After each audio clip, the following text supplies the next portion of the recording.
Right इस session को हम रिकॉर्डिंग ऑल्सो, ताकि अगर कोई स्टूडेंट छूट जाता है, we will be sharing the link of the session to the students. और रिकॉर्डिंग इसलिए भी कर रहा हूँ कि कहीं पे आपका सेशन टेक्निकल एरर की वजह से रुक जाता है, तो आप लोग भी सारे सेशन को कंप्लीटली देख पाएं, किसी का भी किसी भी तरीके का लॉस ना हो। ठीक है, तो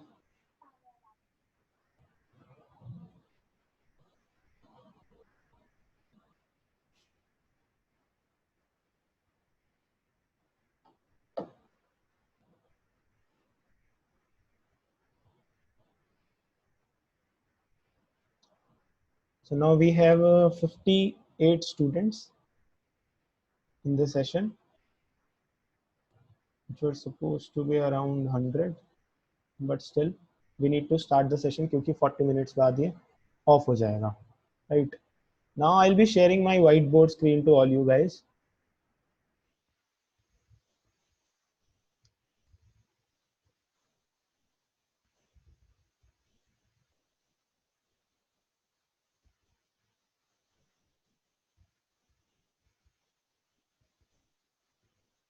So I hope आप लोग मेरी whiteboard screen देख पा रहे हैं.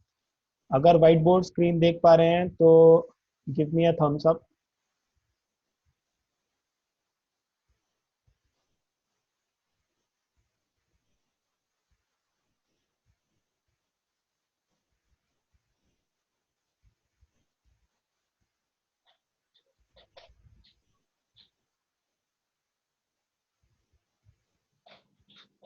Yes, ठीक है, आप लोग whiteboard screen देख पा रहे हैं मेरी.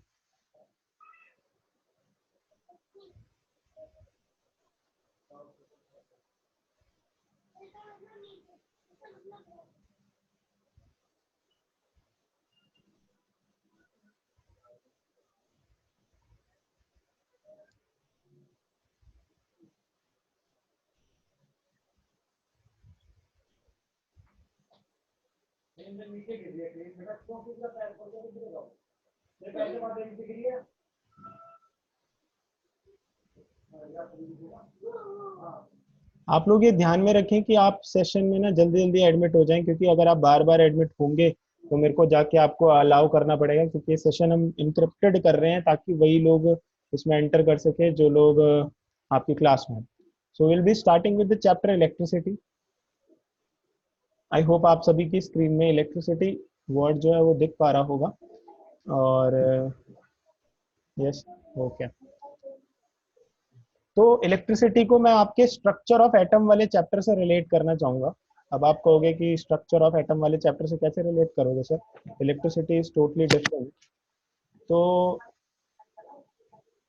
Let's take some reference. हम सभी ने ये पढ़ा कि हमारा जो एटम है उसके सेंटर में न्यूक्लियस है. न्यूक्लियस के अराउंड ऑर्बिट्स हैं.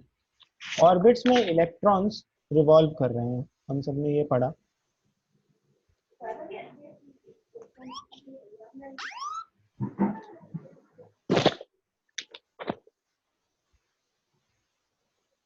तो ये जो इलेक्ट्रॉन्स रिवॉल्व कर रहे हैं ना, दीज आर द चार्जेस. ठीक है. और जो अंदर न्यूक्लियस का था स्ट्रक्चर, उसके अंदर there were positive charges known as protons. Right. अब हमने सिर्फ इतना पढ़ा कि भाई ये जो चार्जेस है ना, ये चार्जेस एटम के अराउंड रिवॉल्व करते हैं. हमने बस इतना पढ़ा था स्ट्रक्चर ऑफ एटम में. उसके बाद हम चले गए, आगे बढ़ गए चैप्टर के. अब क्या है कि हमने एक और चैप्टर पढ़ा था जिसमें हमने फोर्स एंड वर्क डन के बारे में पढ़ा था 9th क्लास में. और हमने पढ़ा था कि whenever will supply some amount of force, work is suppose to be done. कुछ भी फोर्स अगर हम सप्लाई करेंगे तो work will be suppose to be done, work भी होगा. Just a minute,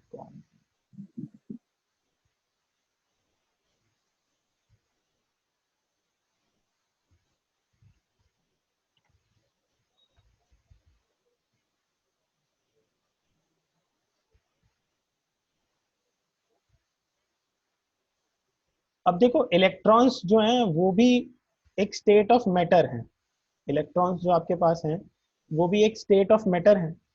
और अगर एक स्टेट ऑफ मैटर पे, जो कि आप क्लास 9th में पढ़ चुके हैं, एक स्टेट ऑफ मैटर पे अगर आप किसी भी तरीके का फोर्स लगाते हो तो it's suppose to do some amount of work. ठीक है, कोई ना कोई अमाउंट ऑफ वर्क जो है वहां पे होगा ही होगा। ठीक है, अब देखो क्या है कि इलेक्ट्रॉन्स जो हैं वो अपनी शेल्स के बाहर भी जा सकते हैं, और इलेक्ट्रॉन्स जो हैं वो अपनी शेल के अंदर भी आ सकते हैं। आपने दोनों ही चीजें पढ़ी थी कि भाई अगर हम इलेक्ट्रॉन्स को एनर्जी सप्लाई कर दें तो इलेक्ट्रॉन्स क्या कर सकते हैं, अपनी शेल्स के बाहर जा सकते हैं। ठीक है, अगर इलेक्ट्रॉन्स अपनी शेल के बाहर जा सकते हैं तो इसका मतलब है कि इलेक्ट्रॉन्स किसी भी एटम से लूज भी हो सकते हैं। ठीक है, अगर कोई भी एटम है तो इलेक्ट्रॉन लूज भी हो सकते हैं उस एटम से अगर वो अपनी शेल के बाहर चले गए। और अगर इलेक्ट्रॉन्स अपनी शेल के, जैसे वो आउटर मोस्ट शेल में है, वो अंदर वाली शेल में आ रहे हैं, तो इसका मतलब वो अपनी शेल के और अंदर आ रहे हैं। आपसे इतनी सारी बातें क्यों कर रहा हूँ, चैप्टर इलेक्ट्रिसिटी है इसलिए कर रहा हूँ क्योंकि इलेक्ट्रिसिटी में जो सबसे इंपॉर्टेंट सोर्स है, सोर्स ऑफ करंट या सोर्स ऑफ इलेक्ट्रिसिटी, वो है charge. Charge is the source of electricity आपके लिए। तो आपको चार्ज की आउटर बाउंड्री समझना जरूरी है। हमारे पास दो टाइप के चार्ज है, एक हो गया हमारा इलेक्ट्रॉनिक चार्ज और एक हो गया हमारा प्रोटॉनिक चार्ज। जो चार्ज न्यूक्लियस के अंदर है वो हो गया प्रोटॉनिक चार्ज, जो चार्ज न्यूक्लियस के बाहर है वो हो गया हमारा इलेक्ट्रॉनिक चार्ज।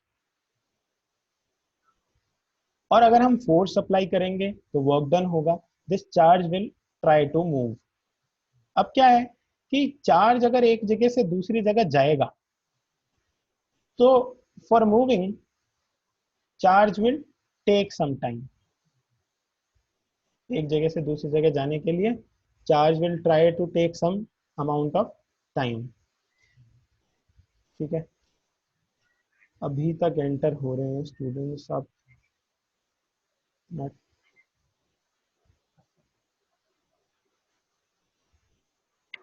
और अगर यहाँ से लेके यहाँ तक जाने में कुछ amount of time delta T लगता है, इसका मतलब क्या है कि हर चार्ज एक जगह से दूसरी जगह जाने के लिए कुछ अमाउंट ऑफ टाइम लेगा।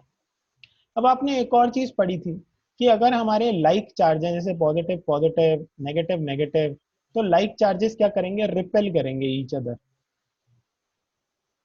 और अगर हमारे अनलाइक चार्जेस हैं, जैसे कि positive negative negative positive positive, तो वो क्या करेंगे, अट्रैक्ट करेंगे एक दूसरे को, विल अट्रैक्ट ईच अदर। ये सिचुएशन भी आपने पढ़ी थी।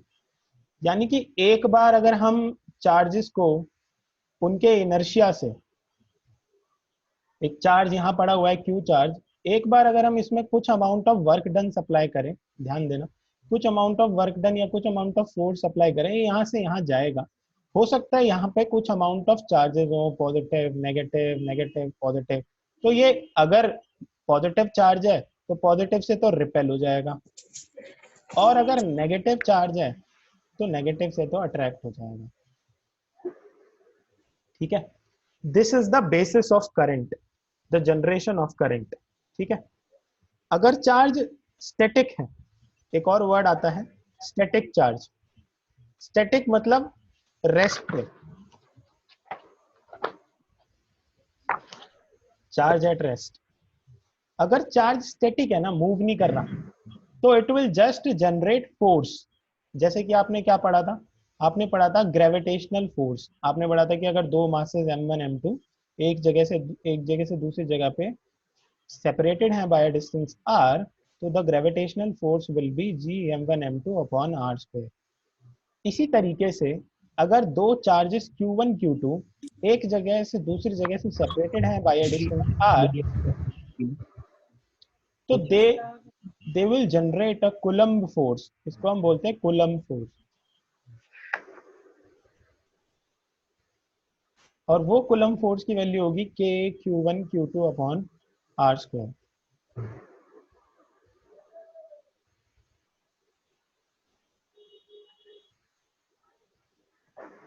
सो बात ध्यान में देने वाली ये है कि जब चार्ज रेस्ट पे होगा ना, it will just produce force. ये फोर्स अट्रैक्टिव भी हो सकता है, ये फोर्स रिपल्सिव भी हो सकता है, डिपेंडिंग अपॉन मेरे आसपास कौन सा चार्ज है।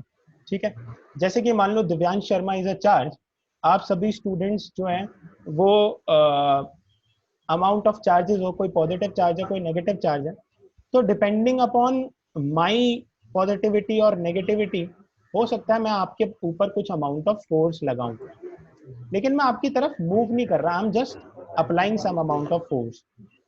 तो charge at rest produce force. ठीक है, अब वो बात आ गई कि हमने एनर्जी सप्लाई करी, एनर्जी सप्लाई करने से इलेक्ट्रॉन्स जो हैं वो अपनी शेल से बाहर निकलने लगे, और अगर अब इलेक्ट्रॉन्स अपनी शेल से बाहर निकलने लगे तो वो बाहर भागने लगे, यानी अब क्या हो गया, कंडीशन कंडीशन हो गई चार्ज एट मोशन की।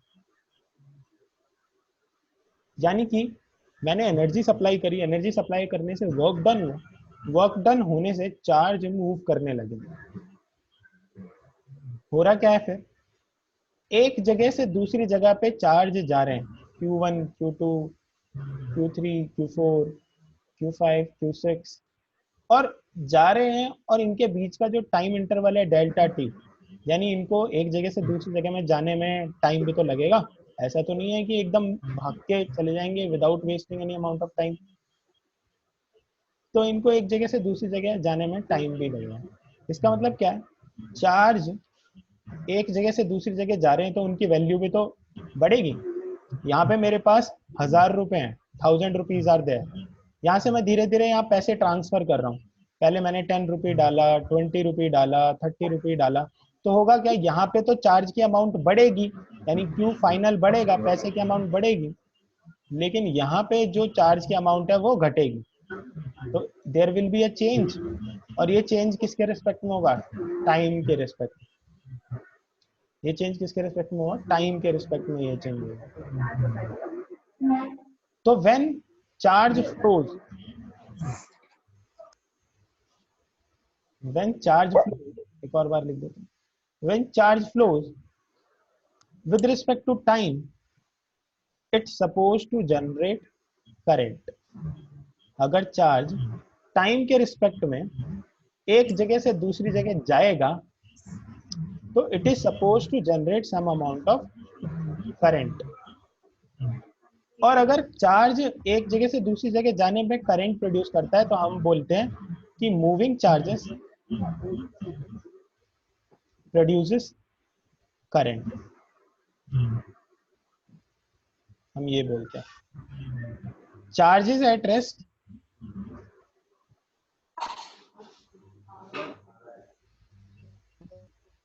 प्रोड्यूसेस फोर्स,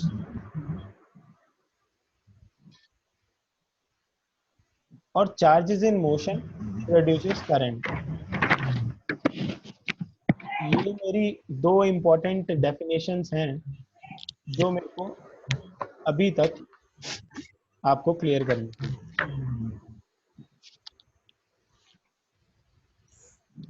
ठीक है,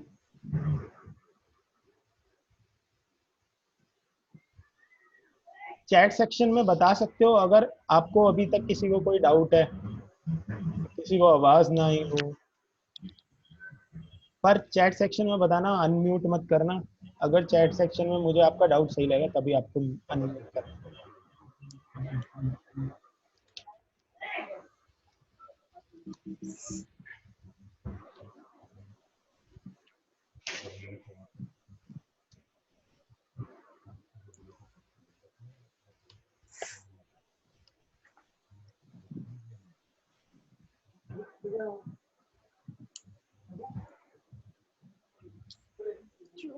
हाँ, कह रहा charges, charges force generates current. Charge जब मूव कर रहा है then there is a situation of generating current. ऐसा जरूरी नहीं है हर बार चार्ज मूव करे और करंट जनरेट हो जाए, ध्यान से सुनना। चार्ज जब मूव कर रहा है there can be a situation of generating current, पहली डेफिनेशन। चार्ज जब रेस्ट पे है there is a situation of generating force, दो डेफिनेशन। तभी मैंने लिखा moving charges current, charges at rest produces force. अब व्हाट इज कूलम, कूलम अभी आया नहीं है, अभी क्यों बताऊंगा, जब जब तक मैं नहीं बताऊंगा तब तक कैसे आप पूछ सकते हो, जो मैं बता रहा हूँ वो पूछना है अभी, ताकि हम सीक्वेंस में चल सकें। उसके बाद मैंने रिपीट कर दिया, charges at rest produces force, can you again explain Ipsita. Charges at rest, जब चार्ज रेस्ट पे होंगे ना, तो भाई चार्जेस की प्रॉपर्टी होती है कि वो लाइक चार्जेस एक दूसरे को रिपेल करते हैं और अनलाइक चार्जेस एक दूसरे को अट्रैक्ट करते हैं। जब अनलाइक चार्जेस एक दूसरे को अट्रैक्ट कर रहे हैं तो भी वो फोर्स जनरेट कर रहे हैं, और लाइक चार्जेस जब एक दूसरे को रिपेल कर रहे हैं तब भी वो फोर्स जनरेट कर रहे हैं। तो दोनों ही सिचुएशन में फोर्स जनरेट हो रहा है ना, दिस इज अ सिचुएशन। अब delta Q by delta T क्या है भाई, डेल्टा क्यू इसका मतलब है चेंज इन चार्ज, एक जगह से दूसरी जगह में चार्ज में चेंज आना, और डेल्टा टी का मतलब है चेंज इन करंट, करंट में चेंज आना। Oh sorry time, sorry time, change in time, delta T आपका टाइम है, तो टाइम में चेंज आना। अब आपकी जो फॉर्मूला है शशांक, वो ग्रेविटेशनल फोर्स से मैच करता है। एक minute, let me right the formula. Current के लिए भी एक फॉर्मूला है और चार्जेस के लिए भी एक फॉर्मूला है, let me right that. Gravitational force जो था वो था दिस वन, जब हमने मासेस की बात करी थी और वो एक डिस्टेंस आर पे थे। ये जो फोर्स होता है, इस फोर्स को बोलते हैं हम इलेक्ट्रोस्टैटिक फोर्स।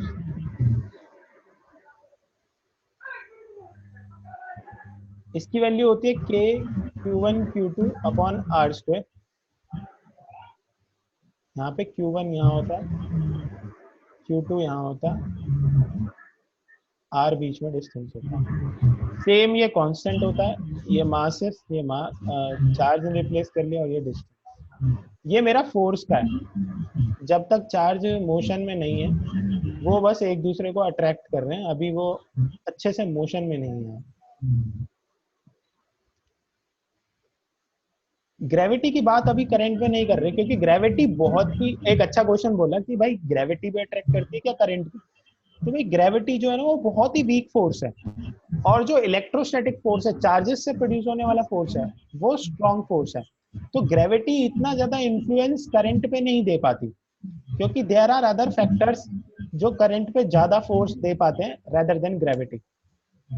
अब जो मेरा करंट का फॉर्मूला था वो था करंट इज इक्वल टू, आप पढ़ोगे क्यू बाई टी, मैंने आपको बोल दिया था delta Q by delta T, क्योंकि मैंने आपको और अच्छे से समझाना चाहा। Delta Q by delta T क्यों, क्योंकि it is rate of flow of charge. अगर आप करंट की डेफिनेशन पढ़ोगे ना तो आप पढ़ोगे it is rate of flow of charge, ये करंट की डेफिनेशन होती है। एक बार और सम अप करते हैं इन चीजों को।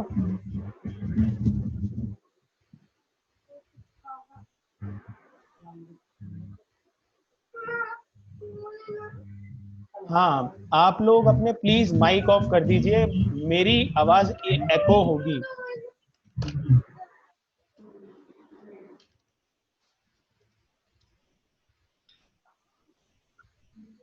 मेरी आवाज एको होगी अगर आप माइक ऑफ नहीं करोगे। देखो अब आवाज बिल्कुल भी एको नहीं हो रही, तो जब आप आवाज नहीं सुन पा रहे हैं अपना प्लीज माइक ऑफ कर दें।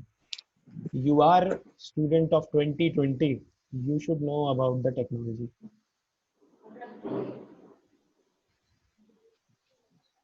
right? I hope अब आवाज सही आ रही है।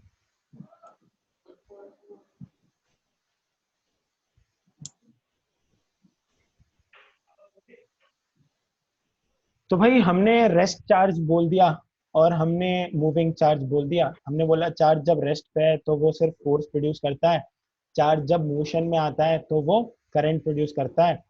ऐसा जरूरी नहीं है कि हर बार चार्ज मोशन में आए और करंट प्रोड्यूस कर ही दे, क्योंकि कंडीशंस होती हैं कि कब चार्ज मोशन प्रोड्यूस करेगा और कब चार्ज सॉरी करंट प्रोड्यूस करेगा और कब चार्ज करंट प्रोड्यूस नहीं करेगा। मैं आपको क्वेश्चन देता हूँ।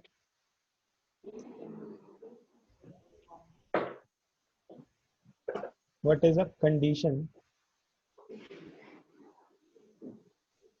ऑफ प्रोडक्शन ऑफ करंट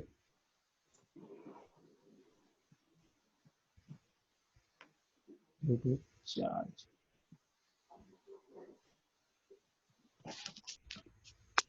ये बीच बीच में आप व्हाइट बोर्ड में निशान ना मारे मेरे,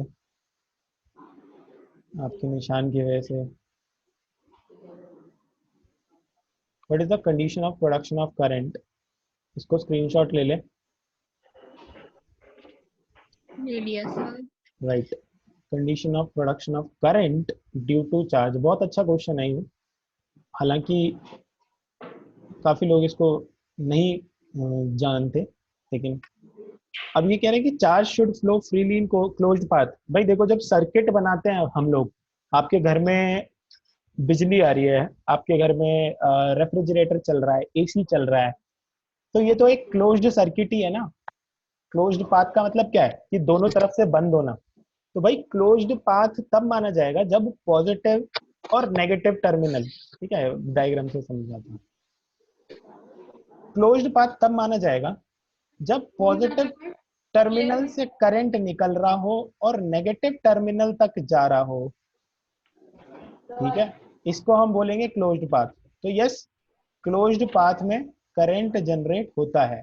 कहीं पे भी बीच में अगर सर्किट ब्रेक हो जाएगा तो current will lose to be generated. I hope आप सभी को इतना समझ में आया होगा, ठीक है। इस मीटिंग के यस सर। इस मीटिंग के 2 मिनट रह गए हैं, तो मैं अब क्या करूंगा।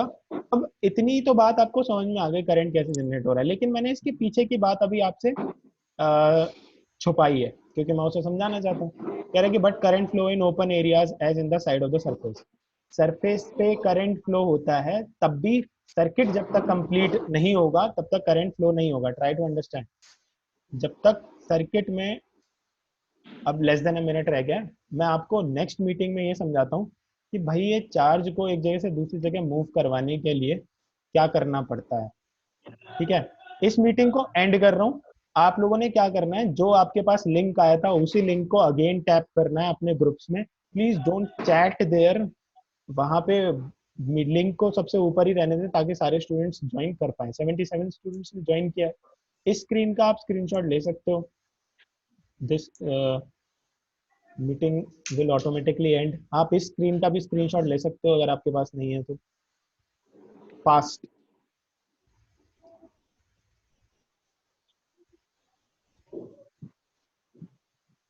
इसका भी ले सकते हो आप।